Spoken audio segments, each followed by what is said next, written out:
Rex is already flying. Yeah. I thought we'd have more time to get our sea legs, but they are moving. No. Okay, we're about to come up on the captain.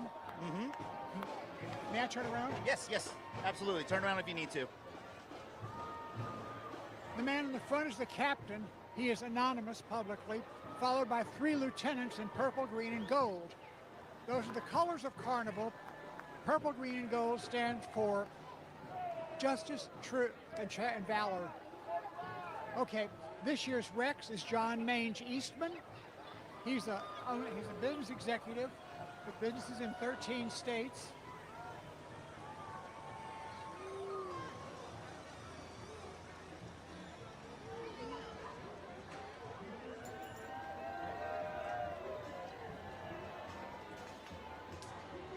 He's a nice guy who's very much into community service and especially prison ministry.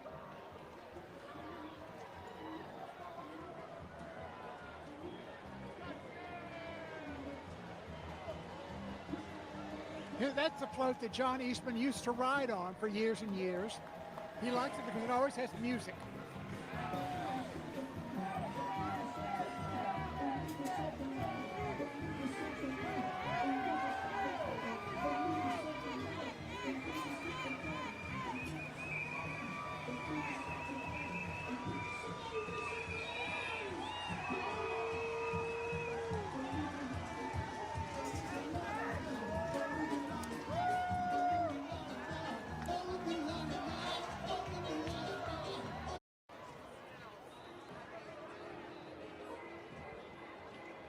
Yes.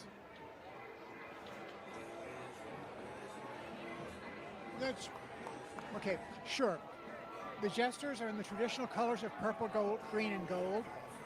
And the papier-mâché figures on this float are some of the oldest in the Rex Parade. They were created by artists in Viareggio in Italy, which is a city rich with its own carnival traditions.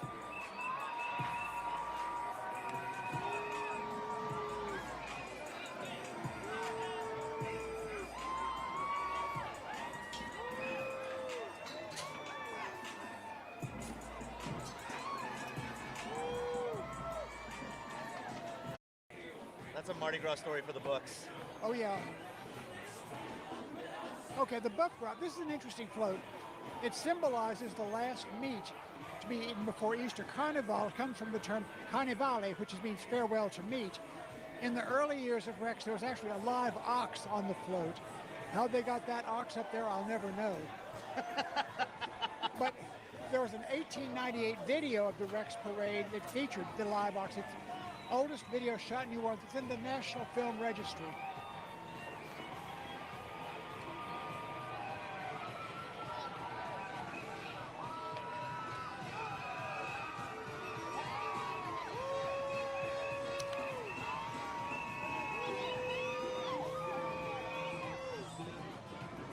Now we are playing a little.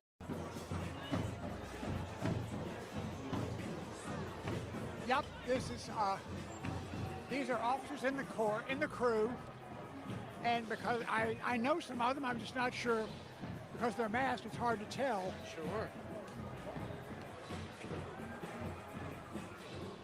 Look at these horsies. They are. Okay, the Butterfly King, which is a favorite of Henri Schindler, the longtime designer, was part of the 1882 Rex Parade. It came back as a permanent fixture in 2012. It's also been made into a pin. Wow. It is gorgeous. Look at all these beautiful butterflies. The details are amazing. Incredible. Yeah. And we've got orange glitter fingers at the bottom, which is great to see. Beautiful. Oh, gorgeous float. Yeah. No, Henri Schindler, who designed... No, Mustangs are a type of horsey. Horsey? Yes, a type of horsey. The title float, The Two Worlds of Lafcadio Hearn. As I said in a minute, even though Lafcadio Hearn was the theme of the Rex Parade in 1989, the organization wanted to go back to it to give equal time to his Japanese-inspired works as his works. Here you'll see coming up some really beautiful mythological Japanese figures. Oh, I can't wait. Described on depicted on the floats. The detail work on these floats is especially beautiful. And I'm glad I saw these in the den, because it's hard to appreciate the art. Yeah, when it's coming by you this fast. And you're trying to catch stuff. Sure. Yeah. It must be a great job to be an artist that works on the float. Although Lafcadio Hearn lived here for 9 years, the organization wanted to have a theme that combined his Louisiana-inspired work with his work inspired by his time in Japan.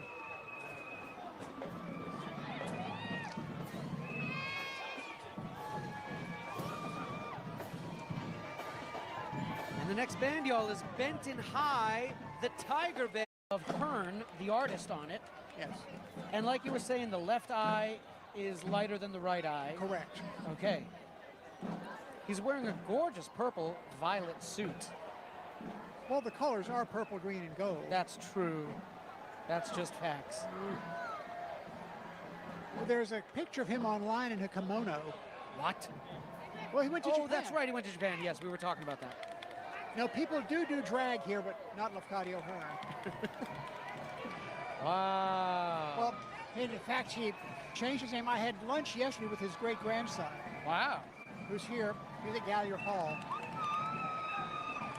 Okay, so this is the float. It's got books out of the East, Kokoro, In the Ghost of Japan, all kinds of books on it. Wow, it's a beautiful float.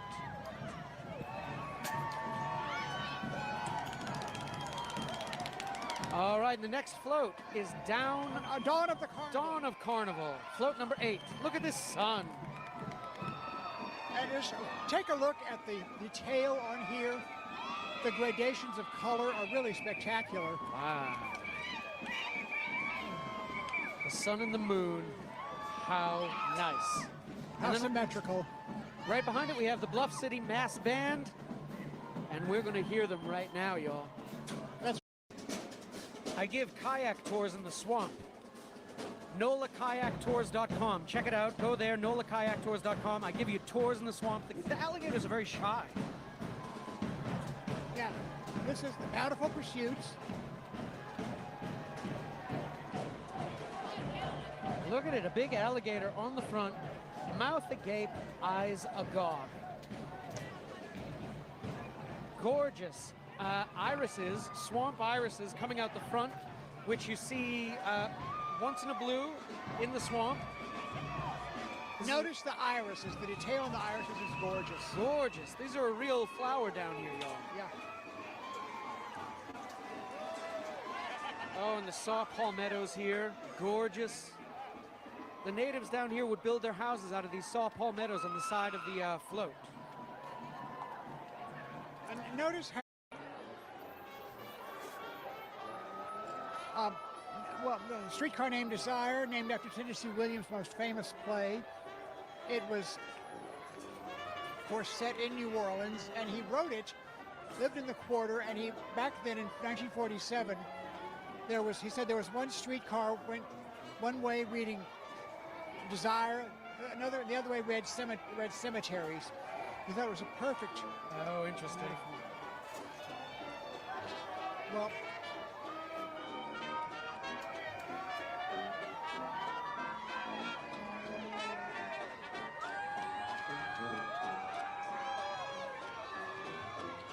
this is the only self-propelled Rex float. Wow.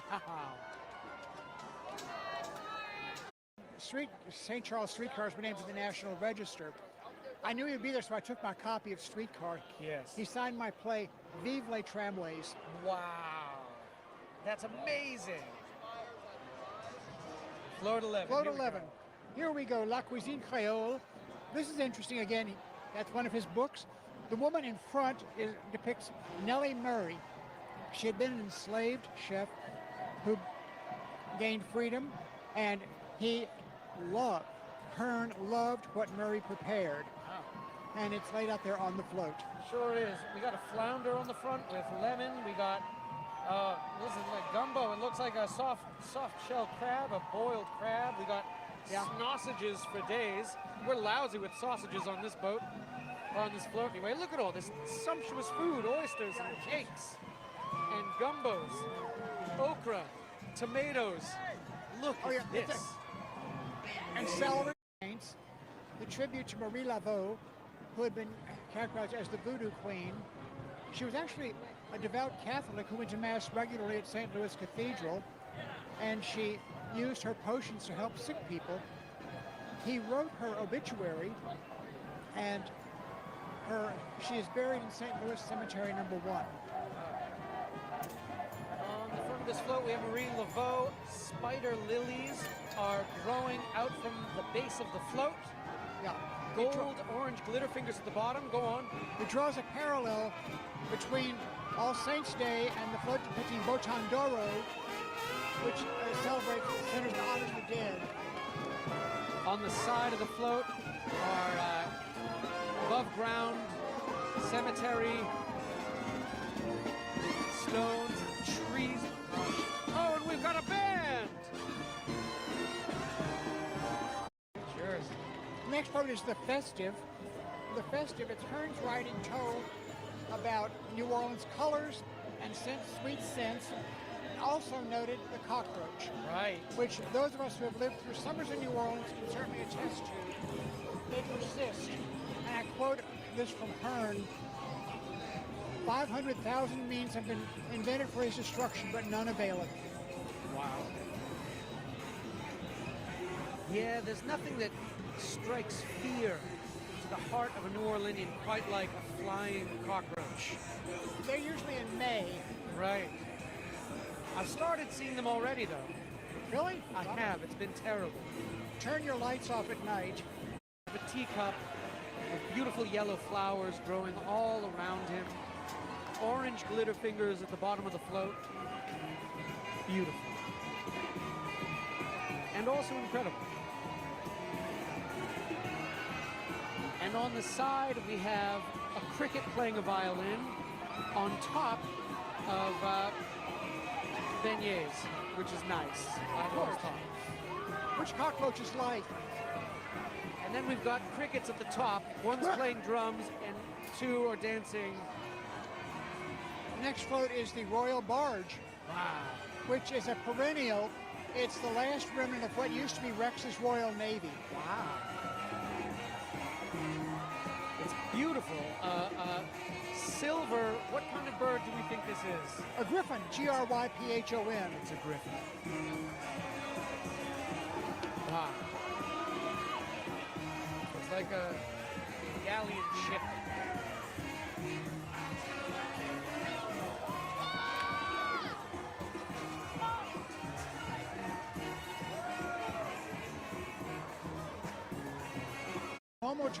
Momotaro.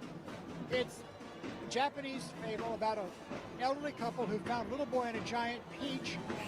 The kid grows up, and with the help of a dog, a monkey, and a pheasant, sets out to defeat ogres. What? Who have terrified the land.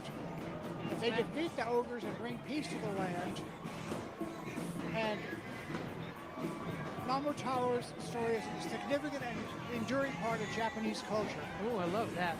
Y'all, on the front of the float is a baby that has exploded out of a peach. It's awe-inspiring and also terrifying, and it is also a wonder to behold. It's terrifying only if you're an ogre. That's true, as we found out.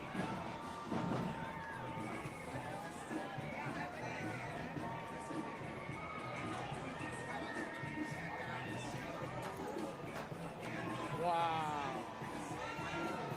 Oh, and there's an ogre on the side. Ogres, many of them on the side of this float, with eyes agape and mouths agog. The baby reminds me of a sumo wrestler. It does. The diaper. It's the diaper. Yeah. And the weight of him. Wow. Oh, no. The next float is Japanese Garden. It's from Lafcadio Hearn's Glimpses of Unfamiliar Japan. It offers insights into 19th century Japanese customs, traditions, and aesthetics. Hearn went on about the beauty of Japanese gardens and nature's role in Japanese art and life. Wow. And he was drawn to the aesthetic and philosophical elements in Japanese gardens. So I see cicadas on the side of this float. There's certainly cicadas, but the rest of the plants, I don't know at all. These are all Japanese wildlife I've never seen before. Pink flowers. It's a wonder. We've got red leaves hanging off a bald tree. Japanese magnolias, maybe? It could be. I'd like to believe that with all my heart. But look at these cicadas. We're supposed to this year have a cicada storm, the likes of which we've never seen before. I know. Next comes the U.S. Army Marching Band. The float is Spring Lover and Autumn Lover, based on a Japanese folk tale about the gods of autumn and spring, showcasing the cycle of seasons through a narrative where the two gods vie for the affection of a fair princess. She chooses the young, beautiful spring god, whose modest robe majestically bloomed with fragrant wisteria. And we could see her on the front of the float with, I think, a sword coming out of her head. Now, look at the blossoms wobbling. Yes. It's a gorgeous detail. It is. The wind catches them. Yeah. And the wobbly and the imperfect streets. Right. And what do we think these big orange flowers are? You're talking to someone who nodded out in botany. I have no idea. No, I have no idea. I've never seen anything like them. They are a wonder to behold.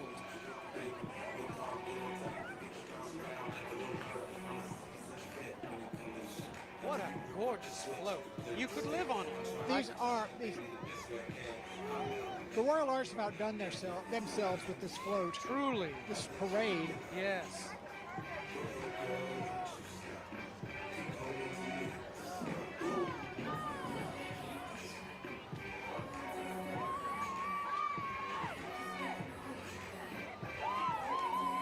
Oh, someone says they're autumnal chrysanthemums. The Chrysanthemums? Yes, these orange flowers. Autumnal chrysanthemums. Chrysanthemums. Chrysanthemums. I'm gonna believe it. I like that. I do too. I really like it. And then we have lieutenants right behind. The horses' hooves are gold. Like you were saying. Of course they're gold. Gorgeous. Gorgeous.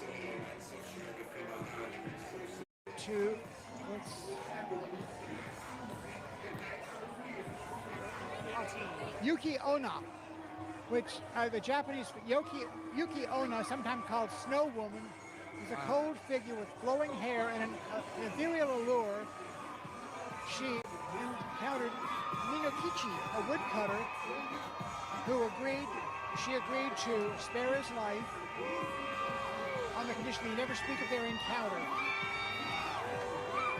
Gorgeous, look at it. Makes you feel like it's 28 degrees out. Spoiler alert, it doesn't end well. Oh boy. And look at this, what is this next one, 19? The next one is Jiroku Sakura. It's an old samurai who took his own life hoping to save his ancient beloved cherry tree. His spirit entered the tree and it bloomed again, but just for one day each year on the 16th day after the new year. Jiroku Sakura refers to the cherry tree of the 16th day. And there was a tree with a face on it, like out of Game of Thrones. And now, in ancient times, the fairies and dragons, a warrior found a village terrorized by demon cats. Demanded human sacrifice.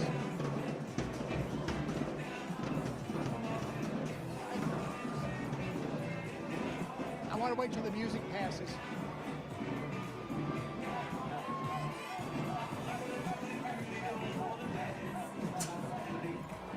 so there's a cat. Okay. Yeah, go on.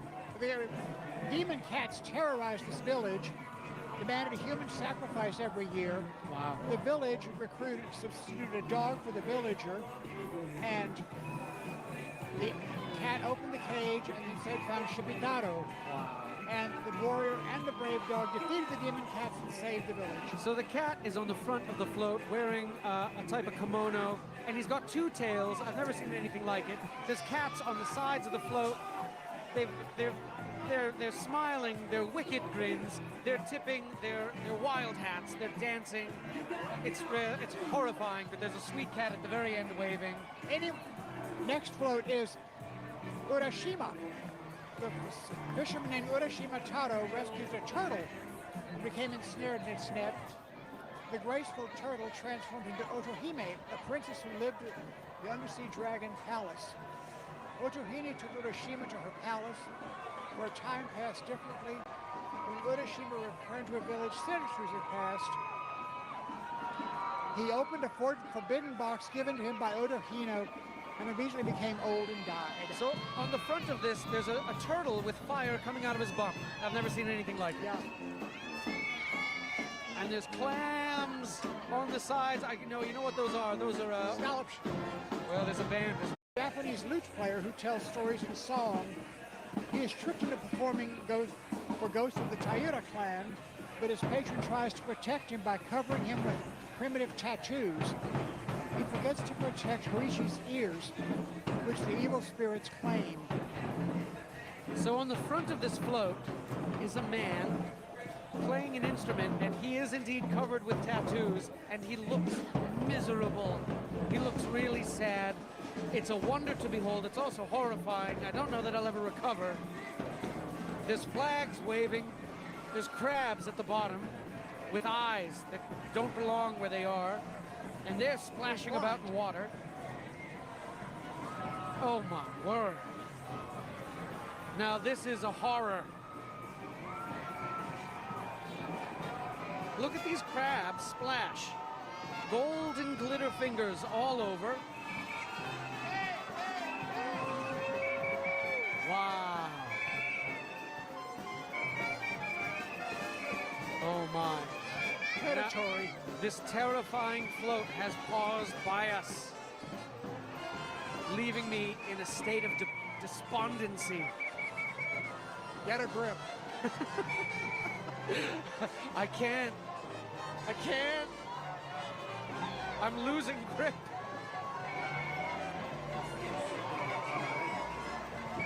Oh, and there's a silver samurai on the back. How wonderful. Well, that's...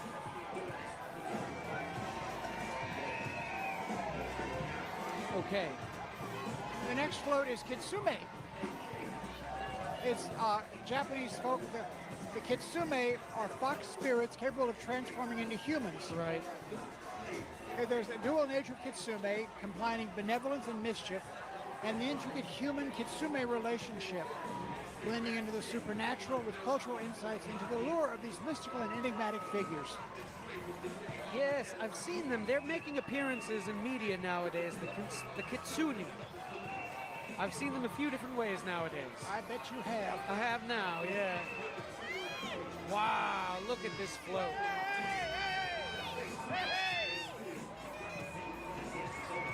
Next float is, oh, this is good, Lord Bag of Rice. And it's a courageous hero encounters a man menaced by a venomous giant centipede. All he has, this young man has, is a bow and 3 arrows. He slays the monster centipede and is rewarded with a magical bag of rice which never will be empty. And it's terrifying, I have to be honest. Not if you want rice on Mondays for red beans. That's true. Then it's a wonder to behold. But his mouth is agape and his eyes are agog on this terrifying centipede, which is clambering over the entire float. He's bright orange, he's got green legs, maybe 1 trillion of them, possibly a quintillion. It's a marvel. But in between this float and the one that came before it are lieutenants on horses, riding horses with golden hooves, the likes of which you have. Look at these riders having a great time on the side of the float. We've got archers, ladies and gentlemen. Okay. Look, Lord Bag of Rice. beads hanging from his mouth. And then float 25, the serpent with 8 heads. You've heard of hydras. This is an 8-headed serpent. It's a disgraced god banished from the heavenly realm, and the serpent has killed the daughters of a grieving couple. Susa, a disgraced god, was mind to plan to slay the beast after flying with vats of beer. Susa saves the couple's last daughter. And right behind it is float 26. Hodai. The concept of Hodai, an idealized realm of peace, harmony, and transcendence, has been influential in Japanese literature, art, and philosophy. Wow. It's a place to which mortals aspire where immortals reside. And it's a truly peaceful float. And we got a little band coming up here. Not Kappa Kappa Gamma, which the Queen of Carnival belongs to. Wow. But it's a Kappa is a water-dwelling creature with a dish-like depression on its head filled with water. Right. The boy must navigate the creature's peculiar habits and cunning ways to ensure his safety. So Hearn's tale of the Kappa captures the essence of his supernatural being, blending mischief and danger. What I've heard is the trick is you bow to it, and then it bows and all the water dumps out of its head, and then you have it licked. Lovely thought. Yeah. And here we have the Kappa on the front of the float. You can see the hollowness of the top of his head. He's got claws that rend and teeth that gnash. And he's coming out of a cattail forest on... Next is Botandoro. The poignant supernatural love story in Japanese folklore follows the tragic romance between a man and a mysterious woman who appears at night carrying a peony lantern. The union is challenged when it is revealed that the woman is actually a ghost. And on the front of the float is the ghost, and I am losing grip right now. Look at the lantern. Look at the lanterns. Wow. Ooh, they're those are real paper lanterns. Yes, they are. And they are waving in the wind and the uneven road, as we said before. And it's gorgeous. Yep. And here's another float, number 29. The Royal Calliope. It's a traditional float in the parade, and it concludes this year's procession. Wow. Look at this, everyone's throwing their beads. All right, and everyone's throwing their beads back into this float, as you can see. Rude, rude, rude. Is it? No, they want you to do it. Recycle? I guess so. All right. Hey, y'all,